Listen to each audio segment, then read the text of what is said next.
Thomas a dit en parlant de Jésus, « Mon Seigneur et mon Dieu ». Jean 20, 28. Jésus ne l'a pas corrigé.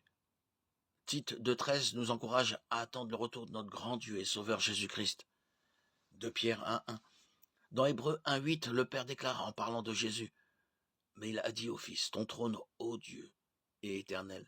Le sceptre de ton règne est un sceptre de justice. » Le fait que le Père l'appelle Dieu atteste que Jésus l'est réellement.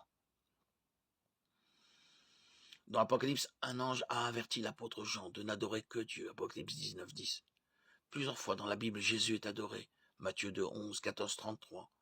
Luc 24, 52. Jean 9, 38. Il n'a jamais empêché personne de le faire. Si Jésus n'était pas Dieu, il aurait dit à ses disciples de ne pas l'adorer, tout comme l'ange dans l'Apocalypse l'a fait. De nombreux autres versets et passages d'Écriture appuient la divinité de Jésus. La raison pour laquelle Jésus est forcément Dieu est que s'il ne l'était pas, sa mort sur la croix n'aurait pas suffi à payer le prix des péchés du monde. 1 Jean 2, 2.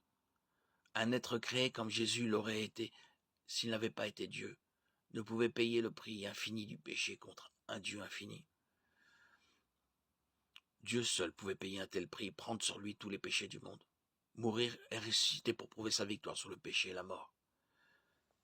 2 Corinthiens 5, 21.